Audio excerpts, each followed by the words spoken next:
विधिमंडळाचं पावसाळी अधिवेशन सध्या सुरू आहे। अधिवेशनाच्या पहिल्या दिवसापासून भाजपचे आमदार सुधीर मुनगंटीवार हे अनेक सवाल उपस्थित करत आपल्या सरकारला धारेवर धरताना दिसतात। आता विधिमंडळाच्या इंग्रजी कामकाज पत्रिकेवर आक्षेप घेत मुनगंटीवार यांनी सरकारला अनेक खरमरीत सवाल केलेत। इंग्रजीच्या शक्तीवर प्रेम दाखवत इंग्रजी गागिंगन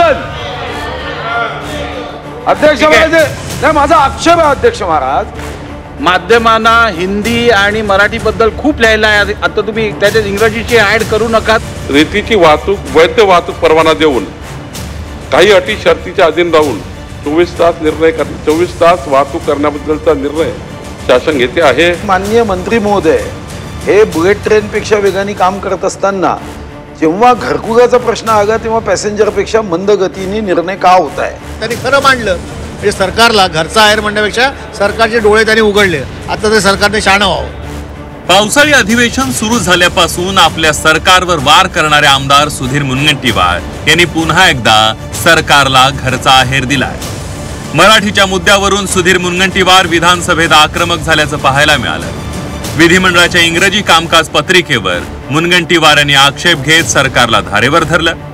मराठी अभिजात भाषा असताना कामकाज पत्रिका इंग्रजीत का छापता असा थेट सवाल त्यांनी विधानसभा अध्यक्षांना विचारला।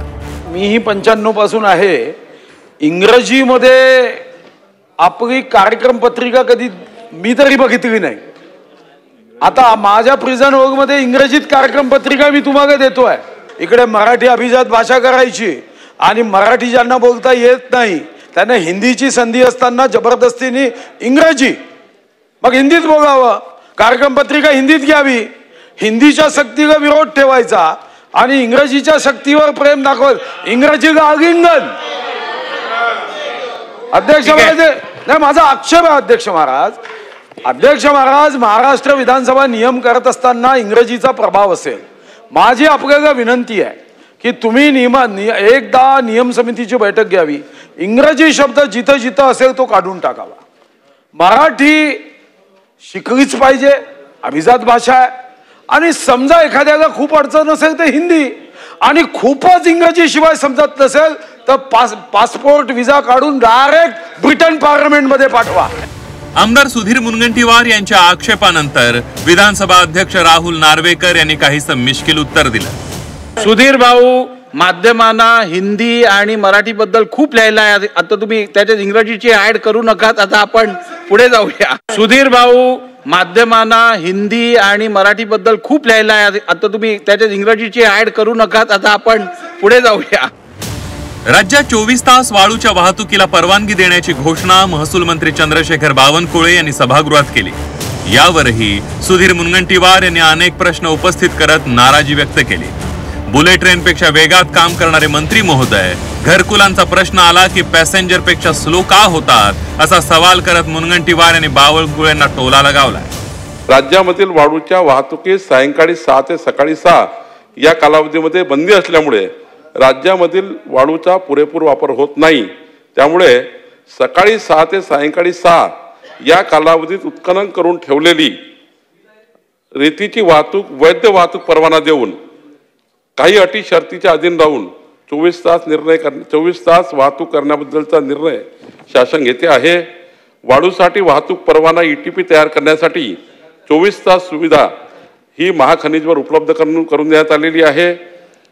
माझ्या मतदारसंघात 27,000 पेक्षा जास्त घरकुलांनी रेतीचे अर्ज केले, फक्त 500 घरकुलांनी रेती उचलू शकलेत।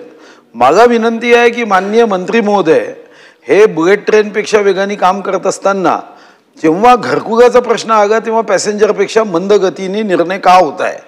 माझी स्पेसिफिक आपल्याला विनंती आहे की आता तुम्ही 24 तास रेतीचा साधारणतः पुरवठा व्हावा, इन्फ्रास्ट्रक्चरसाठी व्हावा, हा विचार करत असताना इन्फ्रास्ट्रक्चर ज्या गरिबांसाठी आहे, ज्या गरिबांच्या कष्टावर हा महाराष्ट्र आणि महाराष्ट्राची प्रगती उभी आहे, तर त्यामध्ये सुस्पष्टता आणा ना की त्यांना सुद्धा यानंतर कोणत्याही घाटावर अटकवले जाणार नाही।